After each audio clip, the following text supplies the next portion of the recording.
promoted in. So I went downstairs and there's this R2D2 looking thing standing there looking at me. And I thought, oh my God, that's to sit there on that chair, lay there in that bed for as long. Urban hadn't offered me a kidney yet. So I thought, do I really want to do that? Or am I ready? I mean, I'm okay with death, you know. When it's time, it's really time. And we do live and die. You have to accept that. So I said, they talked me into it actually because they like me. And they said, oh, no. So I got ready. I went to my first day there. No, the doctor came in and he had to show me where they would put it. And I said, you mean I can't wear low cuts anymore? There's going to be a little hole there. So he said, yeah, but... So I woke up with a hole in my chest, so first. And then Urban had already decided that he wanted to donate one of his kidneys to me. And I said to him, Billy, are you sure you want to do that? I mean, you're young. I'm already old, and I'm okay. So he said, no, I want to do this. I don't need but one kidney, and they say I'm going to be fine.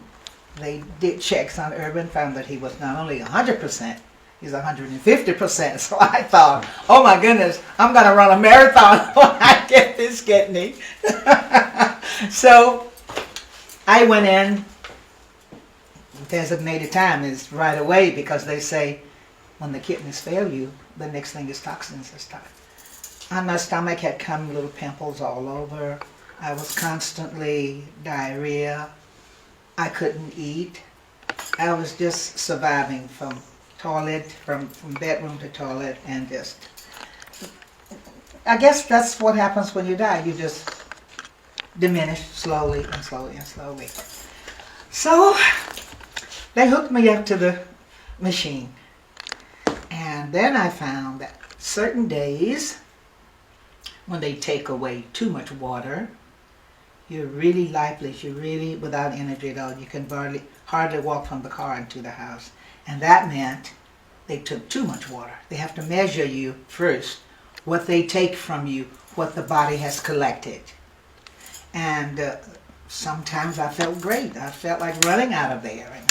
But it was what, April, May, 6 months, 6 to 8 months that I had to go 3 times a week. 3 times a week. Right? 3 times a week. And then I started to entertain myself. I said, okay, Dante's comedy. That's one that's very hard to read. It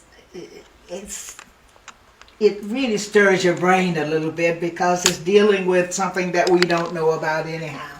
So I took one of my old fashion magazines and Dante's comedy, and so what I would do is I would get there. First of all, I would sleep. The first 2 weeks or something, I'd sleep. I guess I was exhausted from the kidney failure.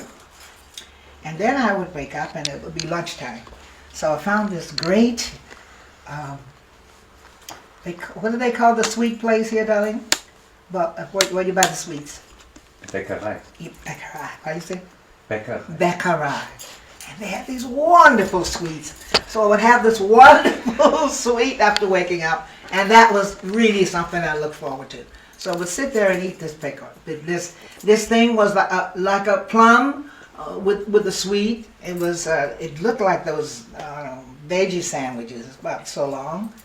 And then after that, I would start my reading. My fingering through my magazine. So then that is when Urban would come or DDA would come to keep me company the rest of the time because the staff was off and they kept it very private for me. So after the staff was off, Urban would come there to be with me and to make sure no one came in.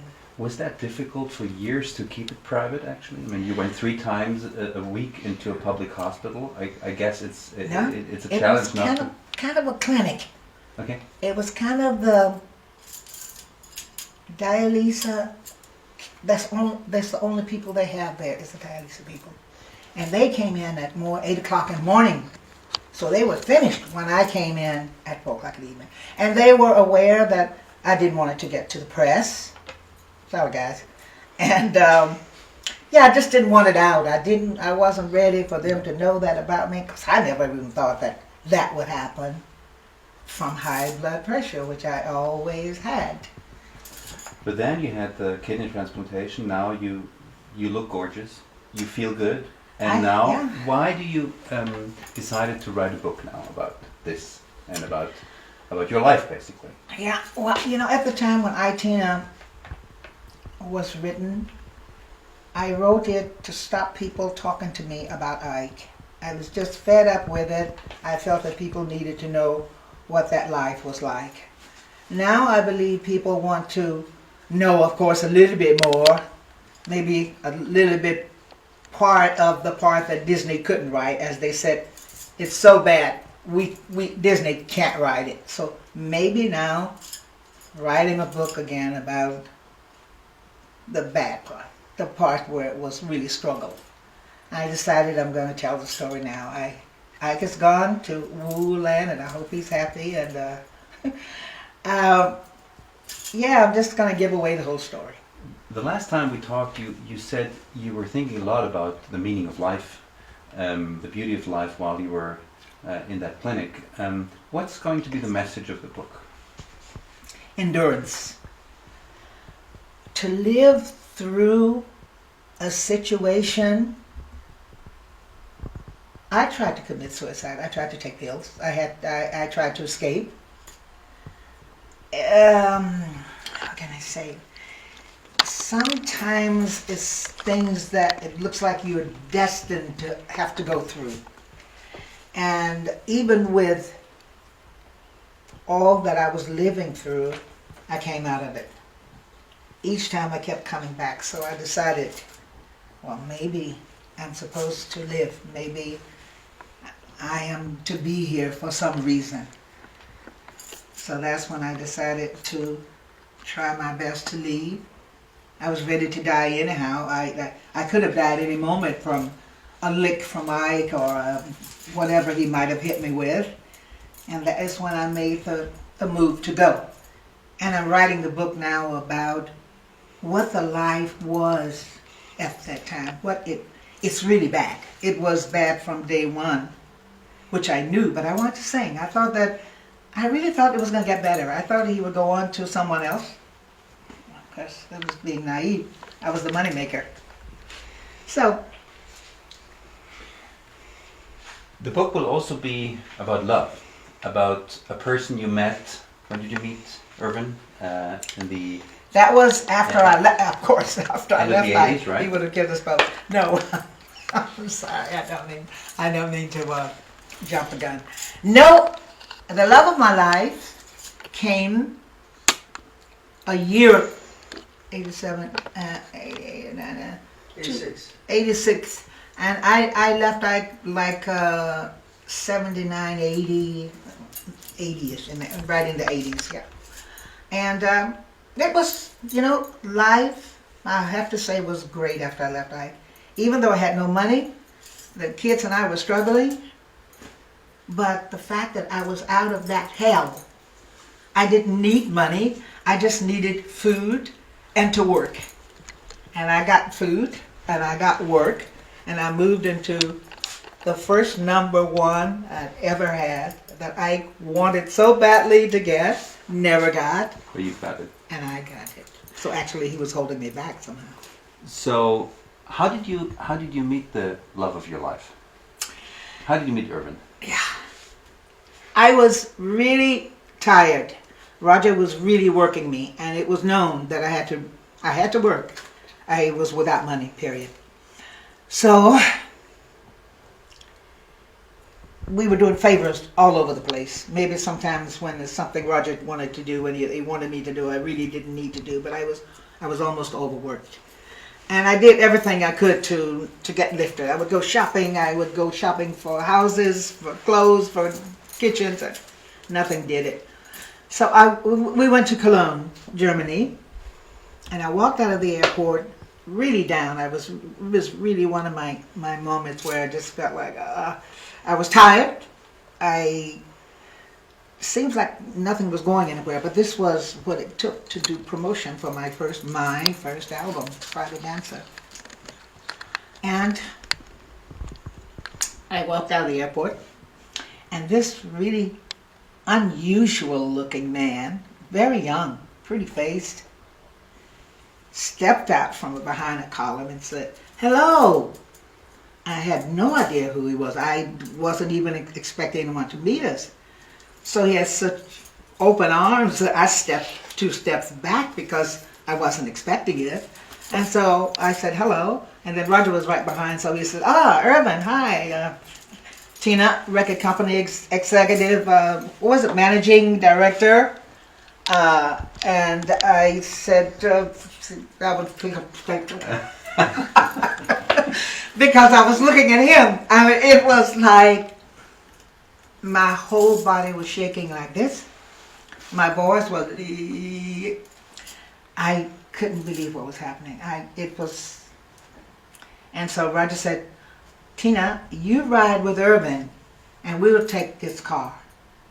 Because there was a Jeep, a German Jeep that I wanted. And Irvin brought the Jeep to the airport. So I was to have the surprise of the Jeep, but the surprise was a man. But he didn't know it. So I got in the car and I was looking from the side, and I noticed that he had really great hands. I thought, wow, so great. And I thought, but he's so young. I mean, I already had 2 children, had been married, and I know this young boy was nowhere near ready for a 40-year-old woman. And so we started the conversation because his English he hadn't been speaking a lot of English. He knew English, but he hadn't been speaking it a lot. So I realized that I had to pace myself very slowly, speak slowly, and make conversation, which is very hard to make conversation when you're in shock. I had no idea that I would find love in Germany. And then you moved to Cologne, right? Well, way later, we did our promotion. I looked forward to seeing Irvin the next day to really get a good look, just to see was it the first encounter. And then after our meeting and doing business, and then they came to America, and I didn't really get Irvin for a long time. He didn't know that I was serious, so to speak. I was, of course, with the really big hair, and I wasn't as good as I could be. Let's put it like that. So I think I wasn't as attractive as I could be. But I realized that I think he doesn't really fancy me, but I'm not giving up. So I wrote to my astrologist, and I got their birthdays, all the guys that was promoting the record. And I sent all of their birthdays to my astrologist. And then when the news came back, the first thing she said is, "You can't tell him what to do."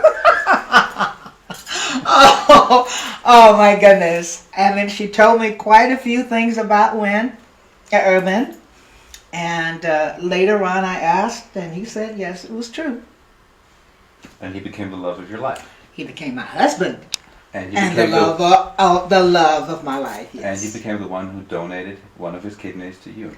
He eventually saved my life by giving me one of his kidneys. Are you looking forward to writing this book, Tina? To tell you that this is the real truth, I really don't want to do anything at the moment except nothing. But it's needed. I want to get it off my chest. I want to do it finally because everyone says, "Tina, you haven't finished the book." Everyone says it's not finished. You haven't finished the saga, so to speak. So when the musical people came, that was a really, that pushed me into it. And then the next thing was the book. And I said to Irvin, "You didn't say anything to me about a book." He said, "Well, that kind of goes with the musical, blah, blah, blah." And then today he says to me, "It's an EPK, you have to do makeup." I mean, they give me these little informations slowly. It is pushing me back out there, but I'm not really ready to go. But it's okay. I think I'm getting healthier. I think maybe the kidney is what will give me the push to really enjoy this section of it. And I'll get there. If I went through what I went through in the past, I'll survive this in a good way. Tina, thank you so much. Thank you so much. Thank you. That was awesome.